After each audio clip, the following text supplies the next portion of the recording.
एक घने जंगल में एक चिड़िया और एक कौवा दिन रात लड़ते रहते थे। उनकी लड़ाई इतनी मशहूर हो गई थी कि जंगल के जानवर उन्हें लड़ाका जोड़ा कहते थे। उनका घर एक ही दरख्त की शाख पर था।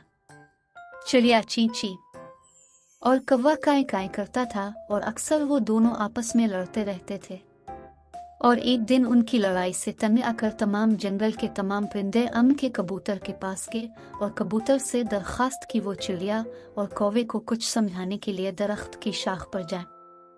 कबूतर चिड़िया और कौवे को समझाने के लिए उनके दरख्त के पास गया और दोनों से बात करना शुरू की। देखो चिड़िया और कौवे, तुम दोनों की लड़ाई झगड़े वाली बातें सुनकर जंगल के सारे परिंदे बहरे हो गए। आखिर तुम दोनों एक दूसरे से लड़ना छोड़ क्यों नहीं देते?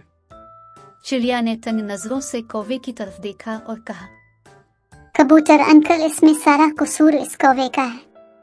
ये बहुत सुस्त और काहिल है, जरा उसे देखो तो सही। सारा दिन खा खाकर इसका पेट इतना मोटा हो गया है और ये छोटी छोटी बातों पर लड़ता है। ये कहते हुए इसकी आंखों से आंसू गिर पड़े। कबूतर ये चिड़िया झूठ बोल रही है, मैंने कभी लड़ाई में पहल नहीं की। कबूतर गुस्से से बोला, देखो, हर वक्त लड़ते रहना अच्छी बात नहीं। तुम दोनों एक दूसरे के साथ सुकून से रहो और साफ सुथरी जिंदगी गुजारो।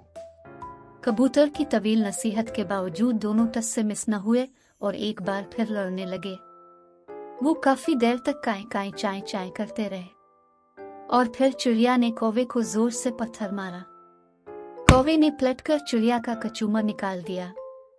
लड़ते लड़ते दोनों पुकार रहे थे कि हमारी मदद करो, हमारी मदद करो, कोई तो हो जो हमें उठाए।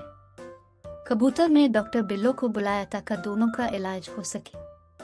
वो दोनों बहुत जख्मी थे। आखिरकार जंगल के परिंदों के बहुत समझाने के बाद चिड़िया और कौवे के दरमियान एक बार फिर सुलह हो गई। इस बार दोनों ने फैसला किया कि आइंदा ना लड़ेंगे और ना ही एक दूसरे पर हाथ उठाएंगे। वो सिर्फ ची ची और काई काई करेंगे और वो भी कभी कभार। अब देखते हैं कि वो कब तक अपनी बात पर कायम रहते हैं।